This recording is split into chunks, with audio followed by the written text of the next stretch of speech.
आल्हा के जन्म के कुछ समय बाद देवलदे एक बार फिर गर्भवती हुई, लेकिन इस बार किस्मत ने उनके दरवाजे पर दुहक की दस्तक दी थी। उसी समय मांडवगढ़ के बघेल राजा ने महोबा पर भीषण आक्रमण कर दिया। चंदेलों के दो वीर राजा माल के भाई दक्षराज और वत्सराज युद्ध में पकड़ लिए गए। उन्हें बेड़ियों में जकड़कर मांडवगढ़ की गलियों में अपमानित किया गया, पर क्रूरता यही नहीं थमी। बघेल राजा ने दोनों वीरों की निर्मम हत्या कर दी। उनका सिर काटकर मांडवगढ़ के बरगद के पेड़ पर टांग दिया। इस बर्बरता ने पूरे महोबा को शोक में डुबो दिया। हर आंख नम थी, हर दिल प्रतिशोध से जल रहा था, पर नियति की चाल कभी व्यर्थ नहीं जाती। कुछ महीनों बाद जब सन्नाटा पूरे महल पर छाया था, तभी प्रसव पीड़ा से कराहती देवलदे ने एक नए सूर्य को जन्म दिया, उदल। वो कोई साधारण बालक नहीं था, उसकी नसों में बह रहा था प्रतिशोध का लहू। वो बना था न्याय की ज्वाला बनकर उठने के लिए। वह योद्धा नहीं, नियति का उत्तर था।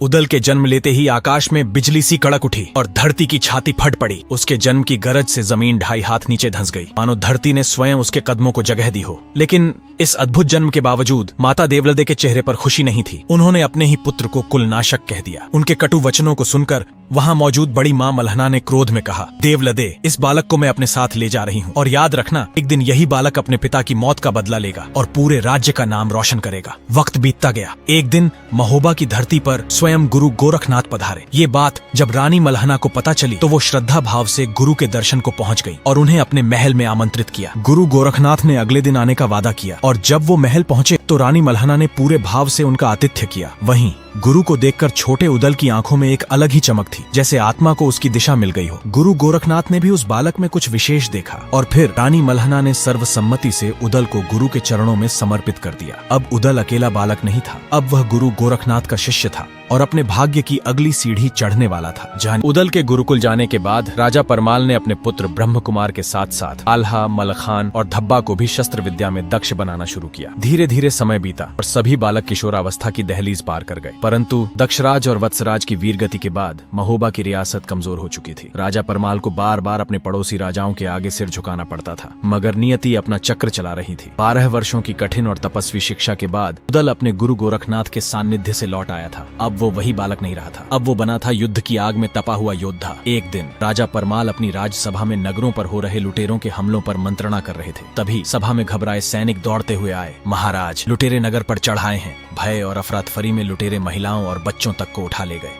पूरा नगर त्राही त्राही कर उठा। पर उसी समय नगर भ्रमण पर निकला उदल लुटेरों के सामने आ खड़ा हुआ। वो अकेला था, पर उसकी आंखों में एक सन्नाटा था और चेहरे पर एक ज्वाला। लुटेरों ने जो देखा वो उन्हें अंतिम बार देखने को मिला, क्योंकि उनके सामने खड़ा था साक्षात्कार। हजारों लुटेरे रणभूमि में खड़े थे और उनके सामने अकेला एक योद्धा, परम शिव भक्त उदल। रास्ता रोकने की हिम्मत की थी उन्होंने उस वीर से जिसकी आंखों में धधकता अंगार था, तलवार में गूंजता प्रलय। पर लुटेरे नहीं जानते थे कि आज वो सिर्फ एक योद्धा से नहीं, एक युग से टकरा रहे हैं। रण में कूदने से पहले उदल ने आंखें बंद की और अपनी कुलदेवी मेहरमाई का स्मरण किया, जो मां सरस्वती का ही दिव्य रूप थी। क्षण भर में जैसे कोई अदृश्य शक्ति रणचंडी बनकर उदल के भीतर समा गई। अगले ही पल युद्ध भूमि में गूंज उठी एक प्रचंड गर्जना, और फिर जो हुआ वो इतिहास बन गया। उदल ने एक के बाद एक लुटेरों को चीरते हुए पूरे रण को खून से रंग दिया। ऐसा लगा मानो धरती पर महाकाल उतर आए हों। महोबा के महल में घंटियां बजीं और गूंज उठा एक ही नाम, जय उदल, जय उदल। महोबा का खोया हुआ स्वाभिमान आज फिर सिर उठाकर खड़ा हो गया था। देखते ही देखते उदल का शौर्य चारों दिशाओं में फैलने लगा। वो उम्र में भले ही अपने भाइयों से 10 से 15 वर्ष छोटा था, लेकिन वीरता में वो उनसे 10 कदम आगे था। उसके साहस की ऊंचाई इतनी थी कि एक दिन उसने भारत के चक्रवर्ती सम्राट वीर शिरोमणि पृथ्वीराज चौहान को भी चुनौती दे दी। महल की छत से झांकती देवसेना की निगाहें अचानक ठहर गईं। नीचे बारात में एक युवक अपनी ही धुन में नाच रहा था, जैसे उसे न दुनिया की फिक्र हो न राजसी रीति की परवाह। देवसेना ने आंखें सिकोड़कर अपनी सखी से पूछा, कौन है ये निर्भीक युवक